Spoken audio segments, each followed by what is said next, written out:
우리가 살펴볼 하나의 말씀은 창세기 12장입니다. 창세기 12장 1절에서 5절 말씀 보도록 하겠습니다. 창세기 12장 1절에서 5절 말씀입니다.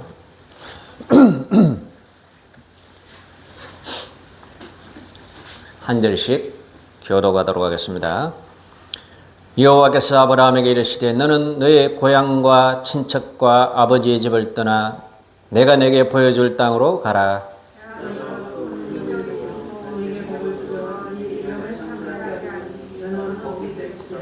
너를 축복하는 자에게는 내가 복을 내리고 너를 저주하는 자에게는 내가 저주하리니 땅의 모든 족속이 너로 말미암아 복을 얻을 것이라 하신지라.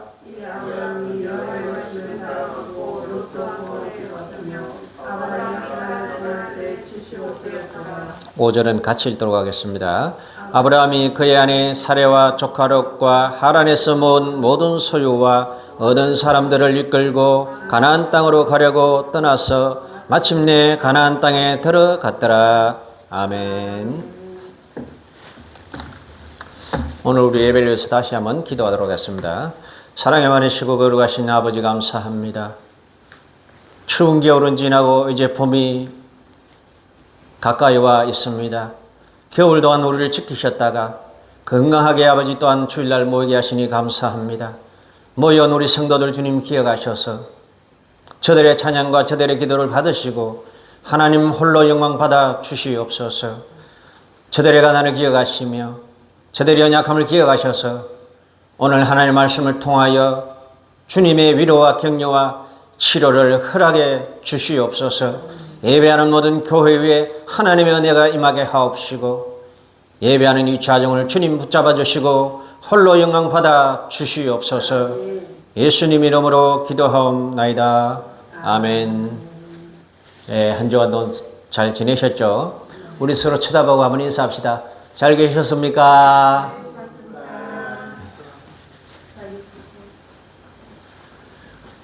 한 번 더 합시다. 봄에는 좋은 일이 있을 것입니다. 봄에는 좋은 일이 있을 것입니다. 자, 오늘 창세기 12장 1절에서 5절 말씀을 가지고 하나님의 부르심에 순종하는 법이라고 하는 제목으로 하나님의 말씀 보도록 하겠습니다. 헤르만 헤세의 시 단계라고 하는 시의 한 단락을 소개하면서 하나님의 말씀으로 들어가도록 하겠습니다. 우리의 마음은 삶의 부름이 있을 때마다 새로운 작별을 구하고 다시금 시작할 준비가 되어 있어야 합니다. 하나의 결합을 이룰 때마다 슬픔이 다르지만 우리는 용기를 내어 아무런 미련 없이 새로운 관계에 자신을 맡겨야 합니다. 모든 시작에는 신비한 힘이 깃들어 있어 그 힘이 우리를 보호하고 살아가도록 도와줍니다. 우리의 마음은 삶의 부름이 있을 때마다 새로운 작별을 고하고 다시금 시작할 준비가 되어 있어야 합니다. 이 문장은 성경에서 말하는 소명에 반응하는 신앙인의 자세와 매우 흡사하다 하겠습니다. 우리의 삶이 짧다면 짧지만 길다면 또 긴 것이기 때문에 생애 주기마다 많은 변화를 우리는 겪습니다. 그럴 때마다 어떤 사람은 변화에 적응하지 못하고 그저 끌려갑니다. 어떤 사람은 적극적으로 변화에 적응하여 자신을 변화시킵니다. 여러분들은 어떻습니까? 새로운 환경, 새로운 생의 주기를 맞을 때마다 또는 새해가 바뀔 때마다 그 바뀌는 날과 환경을 적응하지 못해서 힘들어하고 어려워합니까? 아니면은 세월의 흐름과 나이의 들어감과 우리 주변을 둘러싸고 있는 환경이 바뀔 때마다 아주 부드럽고 유연하게 잘 변화하여서 적극적으로 여러분들의 삶을 변화시켜가는 그런 사람입니까? 모든 시작에는 신비한 힘이 있다라는 이 헤세의 이 19절을 통해서 부르심에 응답하여 현재의 자리를 떠나는 것이 두려움이 아닌 새로운 생명력임을 노래하고 있는 이 시인처럼 오늘 본문의 주인공 아브라함은 하나님의 부르심에 적극적으로 순종하여 미지의 세계로 나아가는 모습을 보여줍니다. 아브라함이 하나님의 부르심에 응답하여 낯선 타국으로 여행하는 단계 속에서 하나님의 부르심의 몇 가지 방법을 우리가 엿보며 우리도 변화하는 환경에서 어떻게 순종해야 하는지 살펴보도록 하겠습니다. 첫째로 하나님께서는 성도들을 어둠 속에서 부르십니다. 아브라함의 때는 언제였습니까? 바벨탑 사건 이후 약 300년이라고 하는 세월이 흐른 시점인 것 같아요. 제가 그 족보를 이렇게 계산을 해보고 또 이 인터넷 검색을 해보니까 약 300년 정도가 흘렀어요.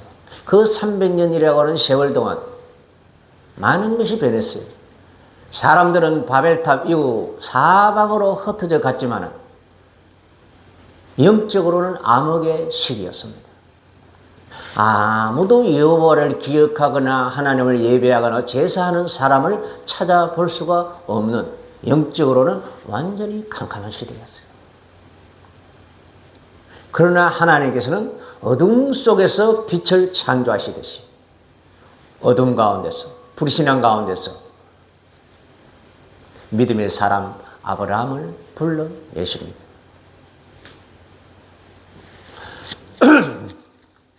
아브라함이 살고 있던 갈대아 우르는 당시 굉장히 큰 도시였습니다. 그리고 달신이라고 하는 농경신을 섬기는 그런 또한 우상의 도시였습니다. 거기에다가 아버지 데라는 우상을 제작해서 파는 우상 매매상을 하고 있었습니다. 그러니까 아브라함이나 하란이나 나홀이나 다 아버지의 일을 도와서 그 일을 하고 있을 것이기 때문에 그 집안에 여호와의 신앙이라고 하는 빛의 조각도 없었을 것입니다. 그러나 하나님께서는 어둠 가운데 있던 아브라함에게 마침내 빛을 보내셨어요. 신약 성경 사도행전 7장에 보면은요, 7장 2절 말씀에 이르시기를 스데반이 이르되 여러분 부형들이여 들으소서 우리 조상 아브라함이 하란에 있기 전 메소포타미아에 있을 때에 영광의 하나님이 그에게 보여 이르시되 내 고향과 친척을 떠나 내가 내게 보일 땅으로 가라. 캄캄한 가운데 앉아있던 아브라함에게 내가 너에게 보여줄 땅으로 가라. 지금 보여준 땅이 아니에요. 보여줄 땅으로 가라는 것이에요. 그러니까 일단 출발하라는 것이에요.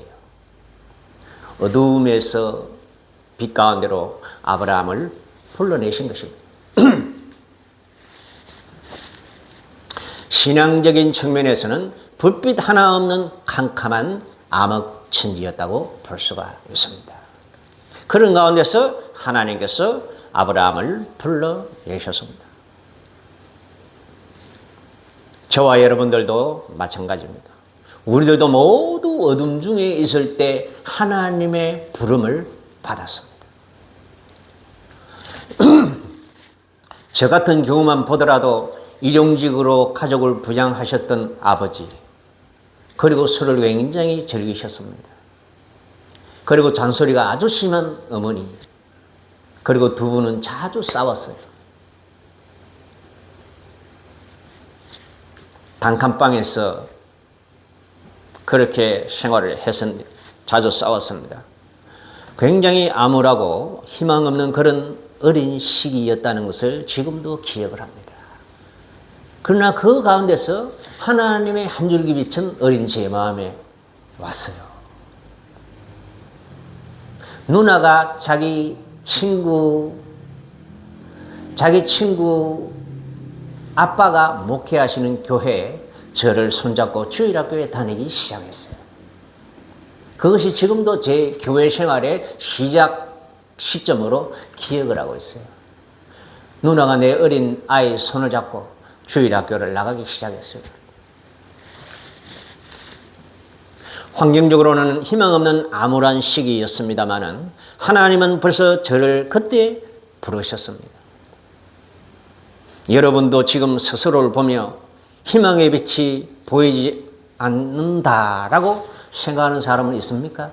나의 환경이 너무나 암울하고 나의 미래를 생각할 때 너무 우울해 라고 하는 그런 마음을 가지고 계신 분은 없습니까? 그러나 여러분, 바로 그런 어둠 가운데서 하나님은 빛으로 오시는 법입니다. 믿으시기를 바랍니다. 예수 사후 예수님 부활 승천하신 후 1년에서 한 3년 사이에 교회가 이스라엘 땅에서 출현하여 폭발적인 부흥을 하고 있었을 때에 유대 교인이며 학자였던 사울이라고 하는 청년은 교회를 이단이라고 확신했습니다. 그래서 사람을 동원하여 교회를 핍박하며 심지어 죽이기까지 했습니다. 신앙적인 측면에서는 사울이라고 하는 이 청년에게는 암흑 가운데서 헤매고 있을 때였죠. 바로 그때 예수님께서는 사울에게 빛으로 오셨습니다. 말을 타고 다메섹을 향하여 가고 있을 때 갑자기 태양보다 더 빛나는 불빛 덩어리가 사울에게 나타났습니다. 말에서 굴러떨어진 사울에게 그 빛 속에서 어떤 음성이 들려왔어요. 사울아, 사울아, 네가 왜 나를 핍박하느냐? 사울이 놀래가지고 누구십니까 주여 했더니 나는 네가 핍박하는 예수다. 그 순간 사울 청년에게 영혼에는 지진이 일어났어요. 자기가 이단의 괴수라고 핍박했던 교회의 교주인 예수가 빛 가운데서 나타나셔서 자기를 부르고 왜 나를 핍박하느냐고 그렇게 질문하시는 그 빛 가운데서 사울은 마침내 예수님을 만난 것입니다. 그때 이후로 이 사울 청년은 변하여 사도 바울이 되고 온 세계의 복음을 증거하는 그런 전도자가 되었습니다. 이 사건은 장차 오고 오는 모든 믿음의 사람들이 예수님을 만나는 그런 모델과 같은 사건입니다. 아무리 여러분들의 상황이 어둡다 해도 희망을 놓지 마시기를 바랍니다. 믿음의 끈을 놓아버리지 마시기를 바랍니다. 하나님은 처음 우리를 부르실 때나 또한 신앙생활을 오래 하고 있을 때라도 가끔 우리들에게 어둠을 허용하십니다. 왜냐하면 어둠 가운데서 말씀하시는 것을 하나님께서는 좋아하십니다. 사람은 빛과 같은 상태에서는 하나님의 말씀을 들을 수가 상당히 어려워요. 편안할 때, 형통할 때, 건강할 때, 잘 될 때, 아무 미련 걱정 없을 때에 그때는 우리의 영적인 귀가 어두워집니다. 반대로. 걱정 염려가 없으니까 하나님을 향하여 눈이 열리질 않는 거예요. 그런데 힘들고 어려울 때, 캄캄할 때, 도무지 희망이 없어 보일 때 그때에서야 비로소 우리의 영혼의 귀는 하나님을 향하여 들을 준비가 되는 것입니다.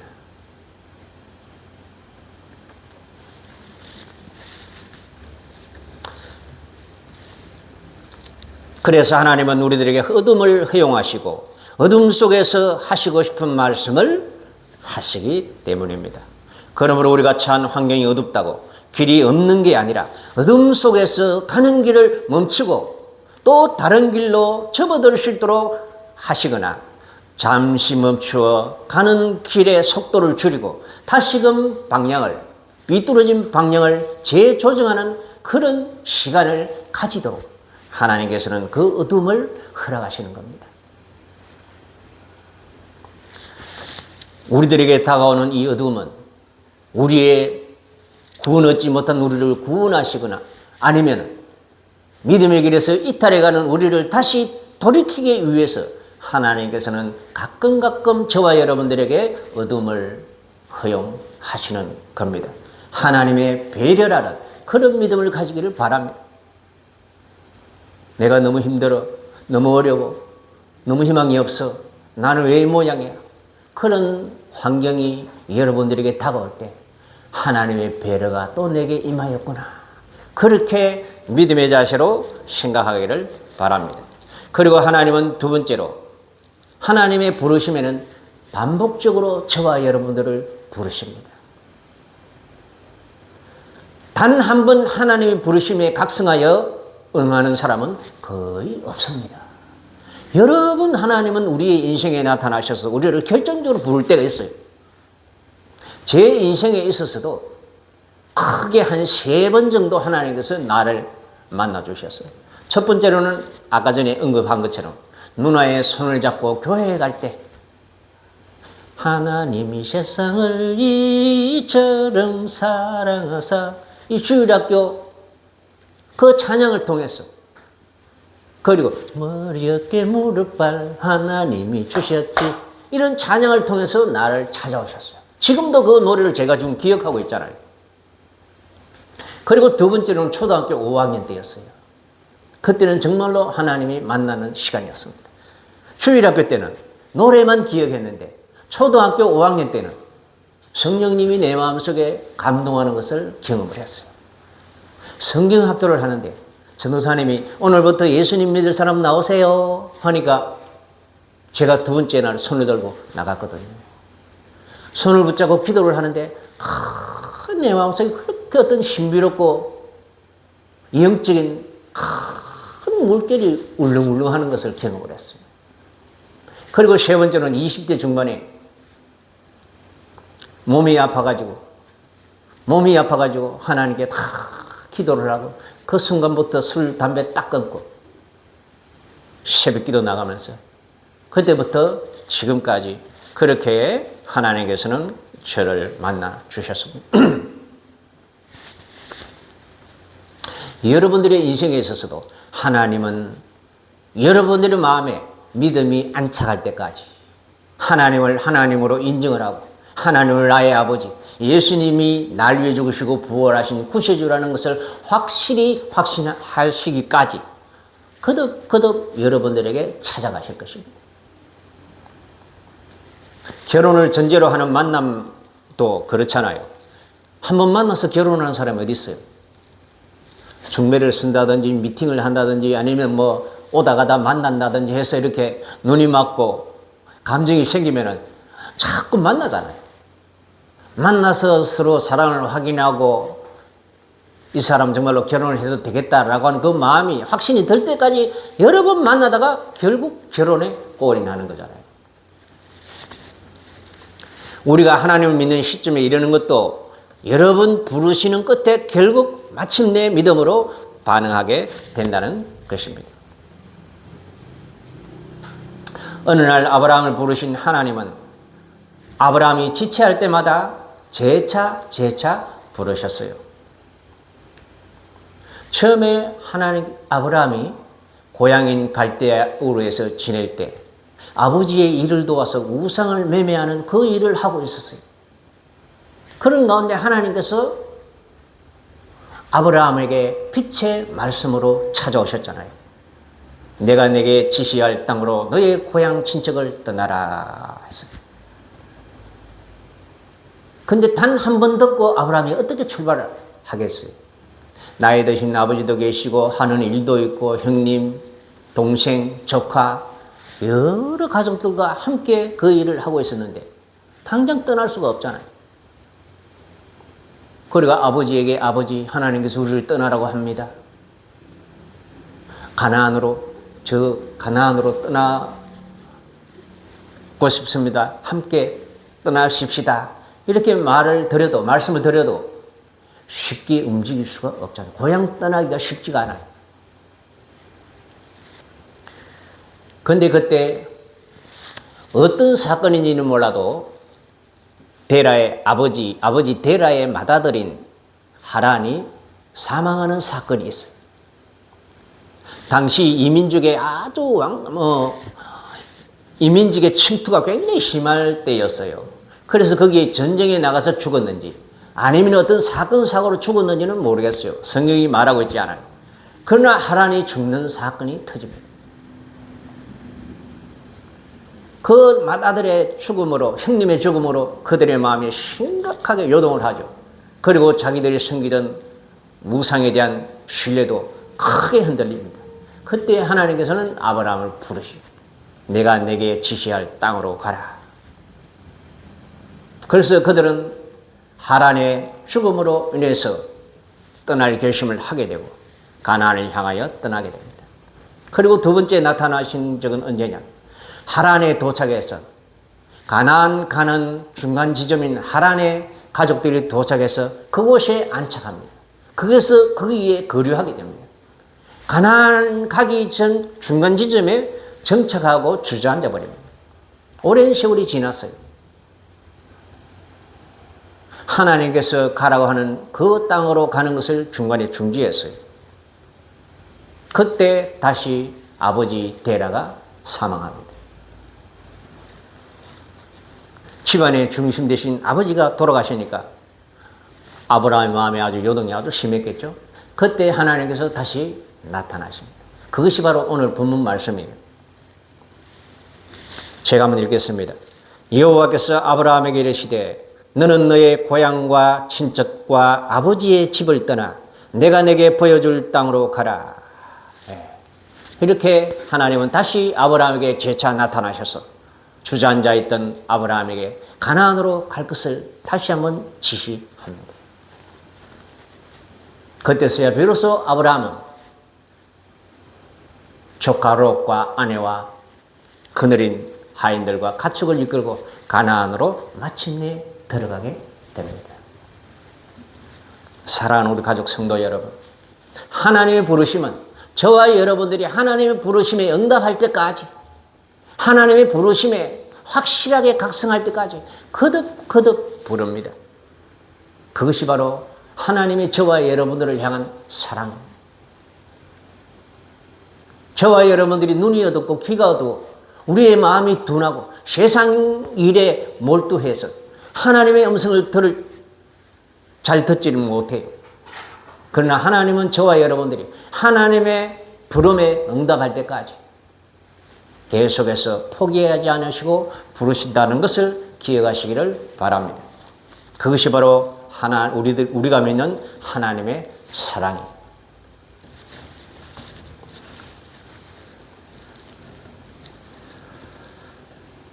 하나님은 포기하지 않으십니다. 여러분은 하나님의 선택받은 사람들입니다. 어둡다고 어렵다고 하나님이 떠났거나 관심이 없으시거나 하지 않으십니다. 오히려 어둠이라고 하는 환경을 통하여 저와 여러분들을 부르고 계신다는 것을 믿기를 바랍니다. 그리고 세 번째, 하나님은 부르시는 그 과정에서 우리가 의지할 모든 것을 하나님께서는 끊어내십니다. 하나님의 부르심에 우리가 응답하지 못하는, 너무 사랑해서, 너무 좋아해서, 너무 의지해서 하나님보다 더 소중하고 더 의지하는 것이 있다면 하나님은 기꺼이 그것까지도 버릴 수 있도록 해버립니다. 하나님은 택한 사람을 부르기 위하여 많은 희생을 감수합니다. 우리가 볼 때는 무자비하고 비정해 보이기도 하는 경우가 많습니다. 제가 어릴 때 우리 동기 가운데 어떤 친구가 있었는데요. 이웃 동네. 그 친구가 강에서 수영하다가 술 먹고 수영을 하다가 익사했어요. 그런데 그 형이 강에서 빠져 죽고 그 직후에 동생이 신앙을 가지게 되었습니다. 그리고 딸의 불행을 지켜보다 신앙을 가지고 생활하다 천국 가신 이어령 전 문화부 장관의 경우도 있습니다. 이런 여러 가지 경우가 참 많아요. 누군가 가까운 친구나 가족이나 가까운 사람이 불행한 일을 당한 그 직후에 신앙을 가지게 되는 그런 경우가 굉장히 많습니다.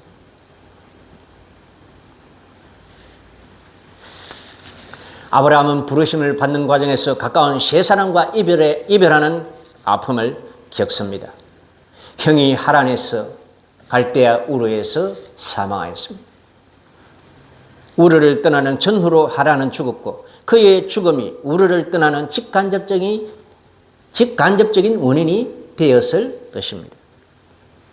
그리고 하란에서 정착하고 거류했을 때에 아버지 데라가 돌아가시고 가나안으로 들어가는 길목 하란에 정착하여 눌러 앉았을 때 하나님은 다시 아버지를 데리고 가십니다.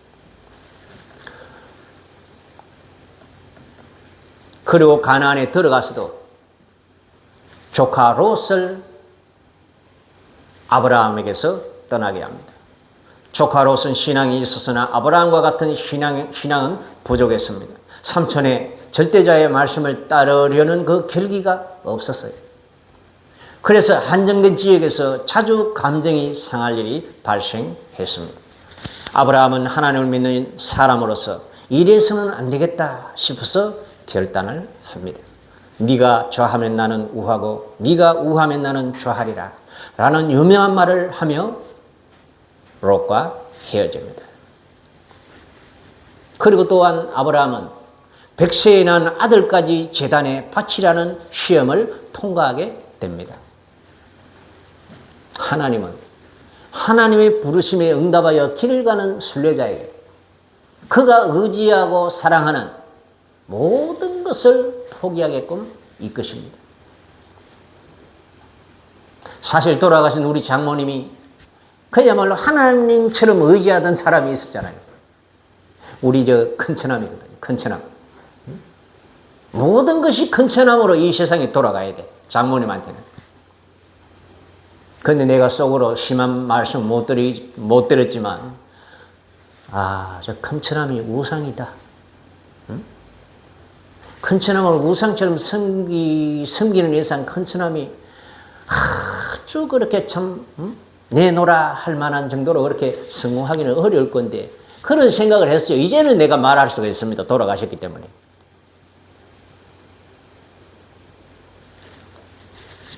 사랑하는 우리 가족 성도 여러분, 저와 여러분들은 순례자들이에요. 하늘 날아가는 성도들입니다. 이 땅에 우리가 영원히 살만한 그런 집은 아니에요. 우리의 본향은 천국입니다.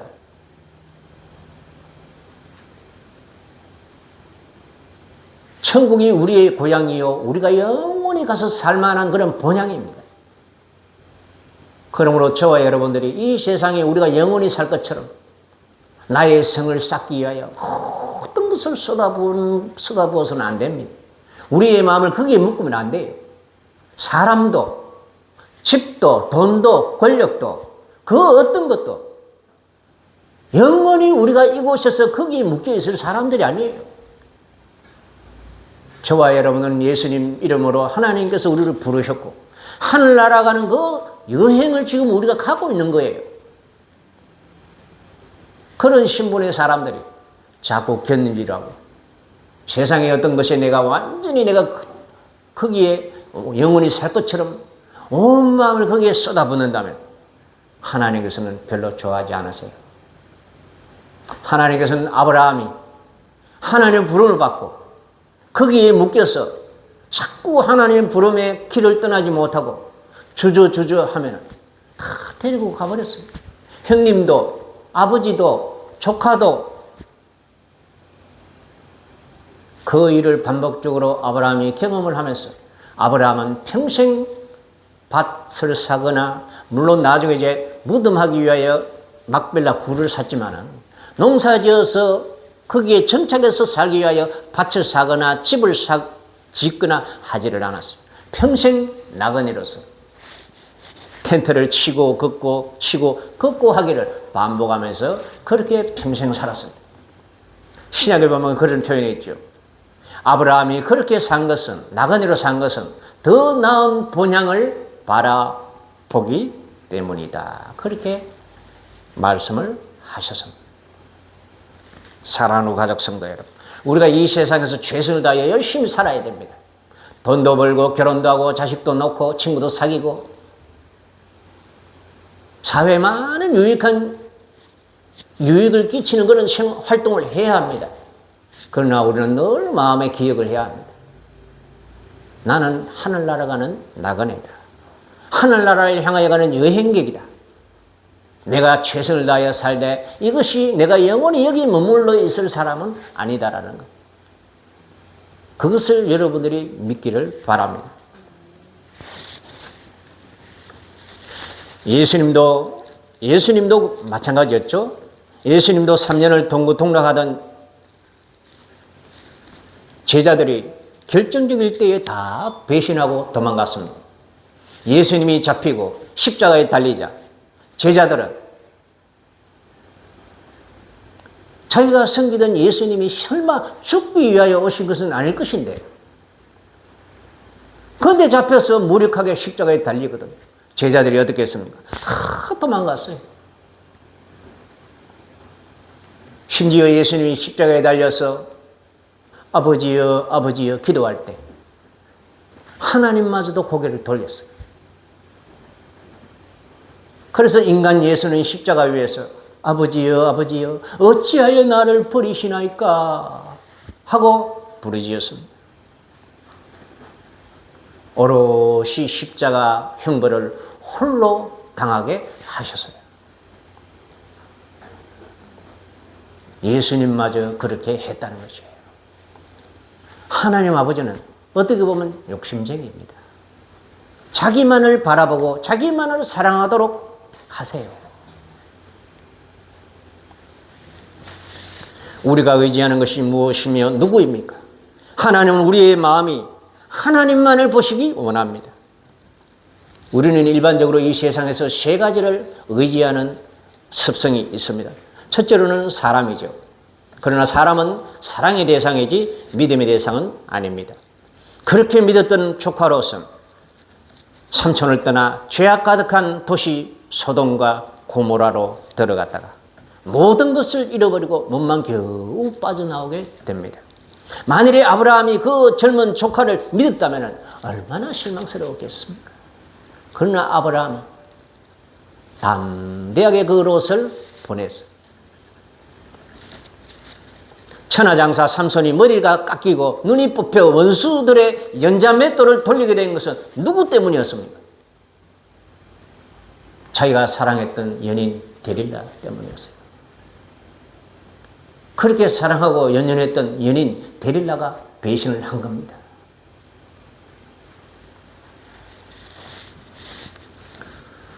존경하고 사랑하고 호의를 가지는 것은 괜찮지만 하나님처럼 의지하는 것은 안 됩니다. 반드시 실망하는 일을 경험하게 될 것입니다. 여러분은 지금 누구를 의지합니까? 부모도 형제도 친구도, 그리고 내가 숭배하는 어떤 정치적인 지도자도 지나치게 믿고 숭배하면 반드시 실망하게 됩니다. 부모조차도, 자식조차도, 정치적인 지도자조차도 하나님보다 더 신뢰하고 믿을 만한 존재는 이 세상에 아무도 없다는 것입니다. 사람을 이해하지 마세요. 둘째, 우리가 살고 있는 이 세상은 자본주의 세상입니다. 자본이 힘이고, 자본이 권력이고, 자본이 행복이에요. 자본, 알죠? 돈. 네. 우리 모두가 마찬가지예요. 우리도 좀 더 열심히 돈 벌기 위해서 열심히 일하고, 좀 더 부자 되기 위해서 투자하고, 이렇게 하잖아요. 그러나 돈은 도구나 연장이지 의지할 대상은 절대 아닙니다. 돈을 사랑하면 일만하게 뿌리라고 했어요. 우리가 돈을 지나치게 사랑하고 거기에 우리 인생의 모든 목표를 맞춘다면 반드시 돈 때문에 실망할 겁니다. 그리고 또 우리가 의지하고 있는 것은 무엇일까요? 바로 자기예요. 자기를 의지합니다. 자기애가 지나친 것은 우상입니다. 나 스스로를 우상으로 섬기는 사람이 많아요. 응? 자기가 우상이야. 자기가 우상. 사람들이 나를 주목해주지 아니하면 그렇게 실망하고 좌절하고 또 화를 냅니다.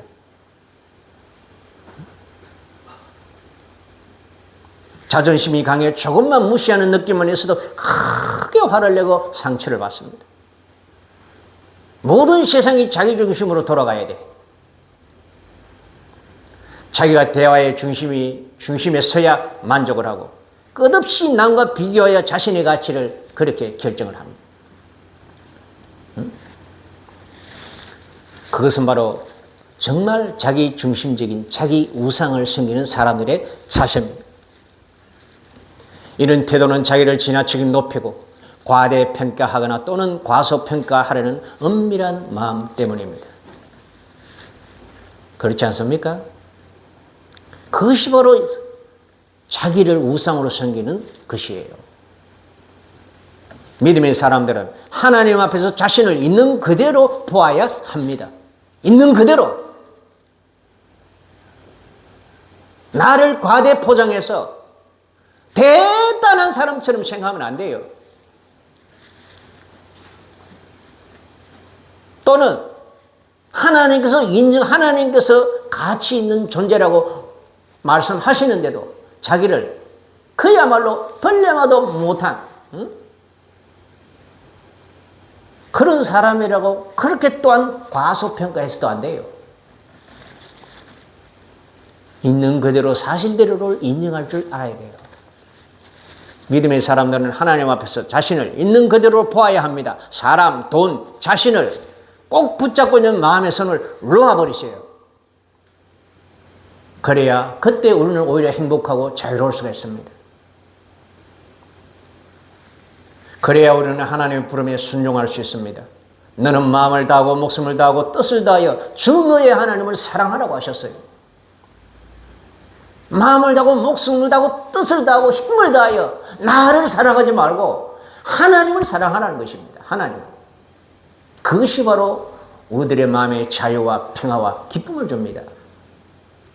자기에게 몰입하면 할수록 우리의 마음은 자유가 없어져요. 기쁘지를 않아요.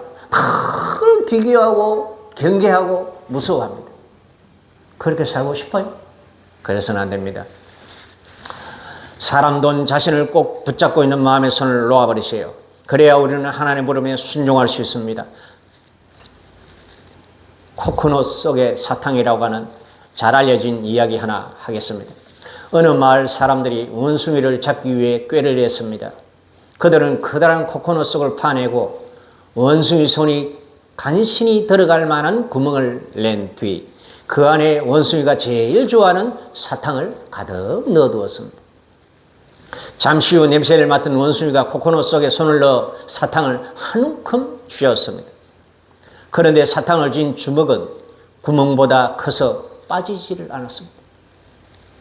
당황한 원숭이는 쩔쩔매면서도 사탕이 너무 탐나서 손을 놓고 싶지가 않았습니다. 어떻게 됐을까요? 결국 그 원숭이는 사람에게 잡혔습니다. 그 사탕 때문에. 여러분, 하나님의 부르심을 받고도 현재에 안주하여 있는 것은 마치 사탕 때문에 결국 붙잡히는 원숭이와 같은 것입니다. 부르심을 받고 나선 신자는 세상에서는 끝이 없는 여행을 하는 것과 같은 삶을 사는 사람들입니다. 왜냐하면 종착지는 죽음을 지나 하늘나라에서야 비로소 멈추는 여행이기 때문입니다. 우리의 여행은 이 세상이 끝이 아니에요. 우리의 종착지는 죽음 너머에 있는 천국입니다. 그러므로 오늘 말씀을 마음에 담으며 세 가지 삶의 자세를 가지고 부름에 맞는 자세로 살겠다는 결단을 하시기를 바랍니다. 첫째로는 나그네처럼 사세요. 나그네와 같은 마음을 가지라는 거예요. 맨날 이렇게 떠돌아 다니라는 말이 아니고 늘 언제든지 우리는 하나님의 말씀을 따라 낯선 곳으로 떠나는 것을 각오하는 그런 마음을 가지라는 말이에요.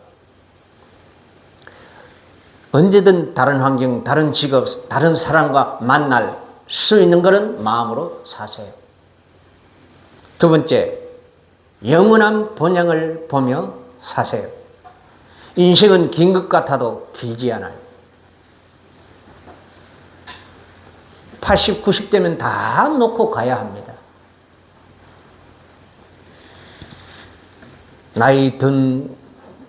나이 들었을 때 그때를 생각하며 청년의 때를 사세요.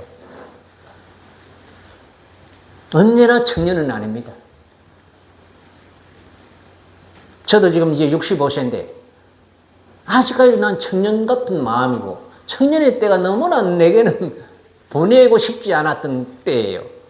그런데 어느덧 법정 노인이 되어버렸습니다. 법정 노인, 65세. 여기에 앉아있는 우리 20대, 30대 청년들도 마찬가지입니다. 청년의 때는 흘러가는 거예요. 눈 깜짝할 새에 중년, 노인 되는 겁니다. 그러므로 청년의 때를, 그 때를 생각하면서 지금 열심히 사시기를 바랍니다. 본향을 향하여, 천국을 향하여 계속해서 나아가는 그런 신분이라는 것을 우리 청년들도 기억하기를 바랍니다. 결코 이 세상에서 인생은 길지가 않아요. 그리고 세 번째, 세상을 내려놓고 살아라. 사세요. 먹고 자고 입을 것 있으면 너무 아둥바둥 하지 맙시다. 세상 것 때문에 싸우고 원수 맺고 절망하며 살지 맙시다. 초연한 자세로 살 수 있다면 그것보다 더 행복한 일은 사실 없을 거예요. 내가 예배 드리기 전에 여기 공원에 나가서 저기 햇빛을 좀 보고 있었는데 우리 현민이 현지를 기다리면서 거기 비둘기가 한 마리 모이를 쪼아먹고 있더라고요. 사람이 가까이 가는데도 도망가지도 않아요. 그 잔디 안에 뭐가 있는지 쉴 새 없이 막 쪼더라고. 그러면서 예수님의 그 말씀이 생각이 났습니다. 새를 보아라. 그들이 곡식을 모아서 창고에 들이지도 않지만 하늘 아버지께서 주지 않느냐. 하물며 너희일까 보냐 믿음이 적은 자라.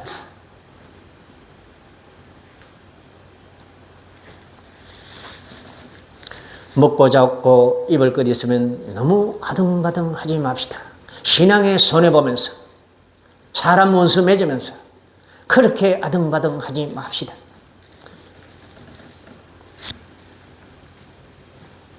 아멘. 부르심에 순종하여 가는 성도들이여 본향에 당도하기까지 긴장을 놓지 말고 계속해서 경주하시기를 바랍니다. 하나님께서 여러분들이 영원한 거처를 마련해 놓고 여러분들에게 주실 많은 선물을 천국에 쌓아놓고 기다리고 계시는 것을 믿기를 바랍니다. 그것 때문에 예수님께서 피 흘리셨어요. 그것 때문에.